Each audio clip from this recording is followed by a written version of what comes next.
Hello and welcome back to Asia Now. In this video, I'll tell you about a Delta plane flips upside down in Toronto airports, man swallowed whole by a whale, a first for Filipino journalists in over 2 decades, the Michelin food guide is coming to the Philippines for the first time, plus much more. And I want to start off by apologizing for yesterday by not covering the story that I said about the 2 people trying to leave the Philippines but were arrested. I just read the headlines to you guys but forgot to give you any details. So in this video, I'll go ahead and make sure I cover that. Beginning with the USD to peso exchange rate, right now we're looking at 58 pesos per the dollar. Here's our top story. A Delta Airlines jet with 80 people on board crash landed Monday at the Toronto airport, officials said, flipping upside down and leaving at least 17 people injured but causing no fatalities.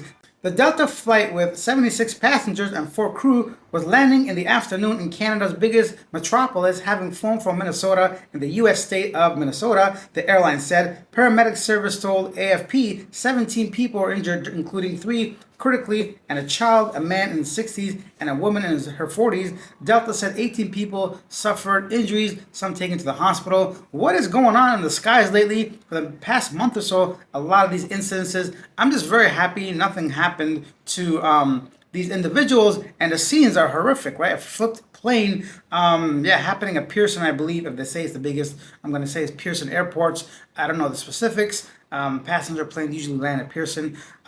Thinking about Pearson, actually, after traveling quite frequently in the past 6 years or so, I've come to actually appreciate the YYZ airport of Toronto, my hometown. If you guys have been to that specific airport, let me know what are your thoughts about the Toronto Pearson Airport in Brampton, actually, the YYZ. If you had any experience transiting or even staying there, I'd love to hear your stories. And our next story is why I don't go into the ocean. Check this out. As far as father-son bonding experiences go, it doesn't get much more dramatic than this.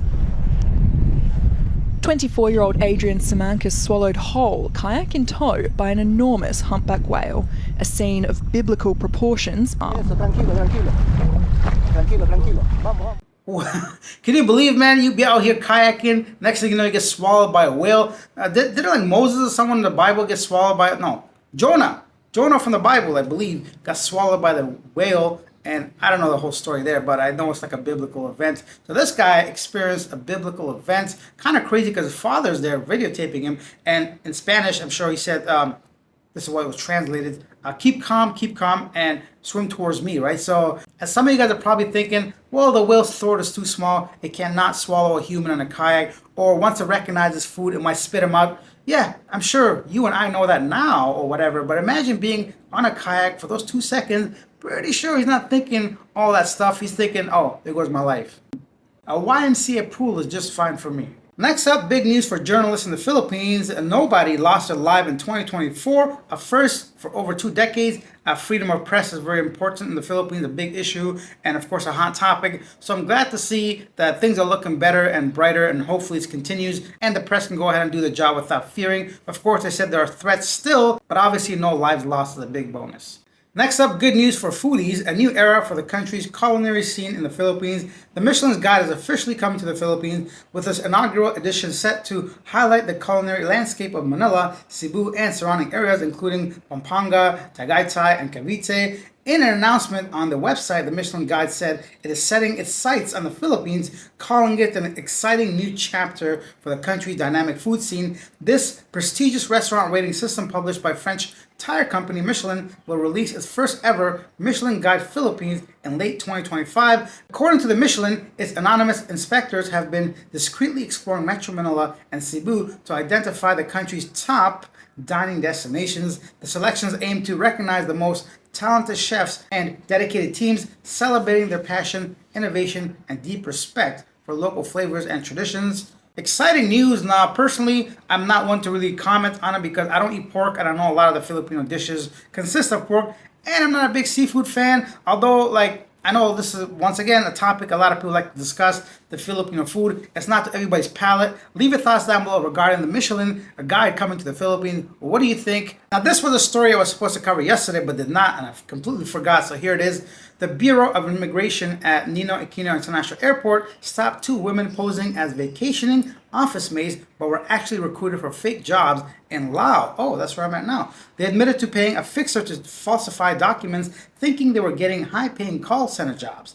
BI Commissioner Joe Anthony Vieira warned against scams that lure Filipinos into fraudulent operations abroad. The victims were turned over to the authorities. Well, I'm going to say the criminals were turned over to authorities for further investigation.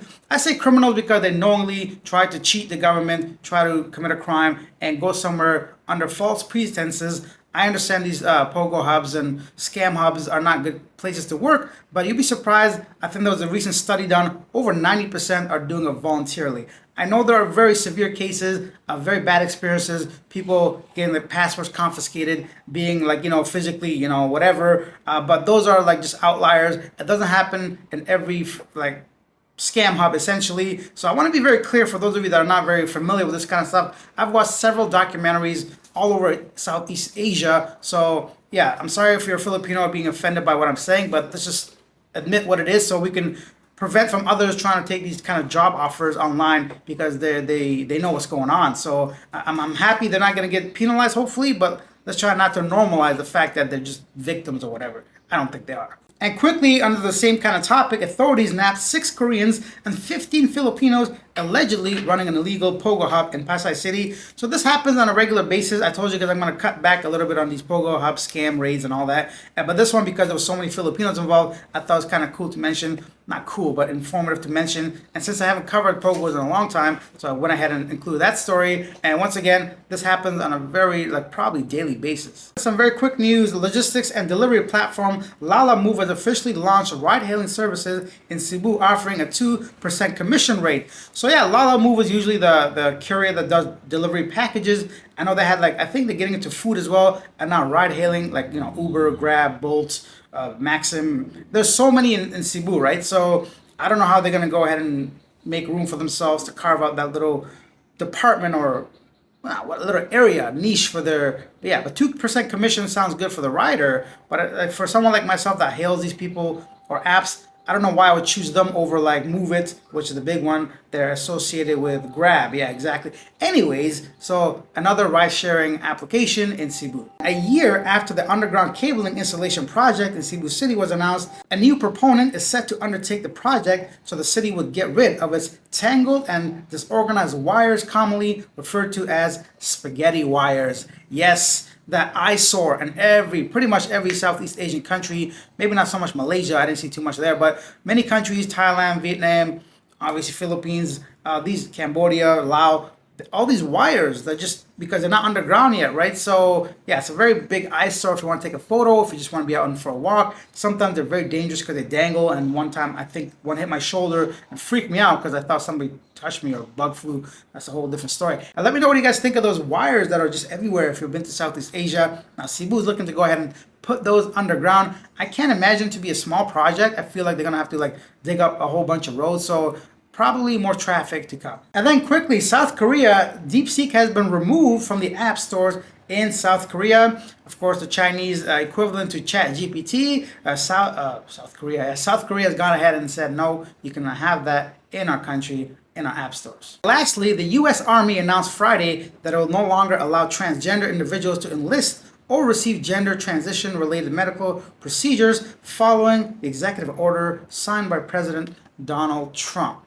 So I know a lot of these stories I covered today weren't necessarily in Asia, but to me, they were kind of interesting, important, and something I just want to cover. Once in a while, I'll sprinkle that in there because, it can't all just be loom and gloom, right? So the whale story, of course, the Toronto airport and this transgender thing. So, but yeah, those are my thoughts. Leave your thoughts down below regarding any of the stories I covered today. Speaking of thoughts, now it's time for our segment, Yesterday Today, where I read some of the most popular comments regarding a previous video. And a lot of you guys had a lot of experience with dengue fever, which is basically an outbreak in many regions in the Philippines right now. And when I say outbreak, I mean a high rise in cases recently. So here are some of the top comments. Driving Philippines says dengue is nasty. I had it last year, spent 4 days in the hospital, got tested at a local clinic, confirmed dengue. Noticed rashes on my arms, went to local private hospital on IV fever of 102. The hospital care was excellent. Third day, entire body got red with rashes. My toes expanded to the size of color of cherry tomatoes. Shooting pain in my head. Drank a lot of Pocari sweat. Drinks, needed to drink a lot, and ate a lot of quail eggs. They kept testing me for a rise in antibiotics or antibodies. Then when it dropped, they released me. 80% of the hospital had dengue patients. Several children in my area passed away from it. Many neighbors had it too. I survived it and got sick. Oh my goodness, I can't read. And get to tick off another box on my list of Philippines experiences. Supposedly, if you get dengue, you are immune for 3 or 4 months immediately after. Then, if you get it again 3 more times and recover, you are immune for life. Cost with medication and everything was about 40,000 pesos, about 1,000 Canadian dollars. Wow, and about 800, I guess, USD, somewhere 750-ish. I self-insure. Thank you so much for sharing all that. I had some trouble reading for some reason. It happens to me sometimes. I think I'm dyslexic. Somebody told me that when I was younger, but who knows? Yeah, so that's a dengue fever experience from one person. Very detailed. Thank you for sharing the cost as well and your symptoms. I heard somewhere if you get it twice, you can't live anymore, but who knows? I'm not a doctor. Let's go on to our next comment. Mark Richards says most of the hotels demand ID from the women just because of the theft. Yes, and condos as well. So if you want to bring a companion, a girl over to your place, they require ID. I think number one, to make sure she's over 18. I don't know if it's number one, but one of the reasons. The second being theft. If something happens, they have her identification.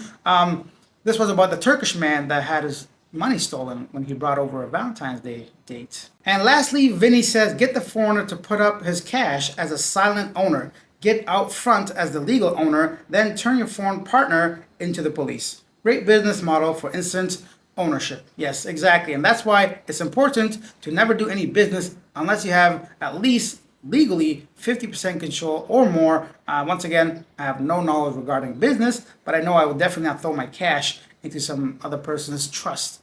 Anyhow, that's it for today. Thank you for watching. I'll see you guys tomorrow with some more news from around Asia and other countries. Bye.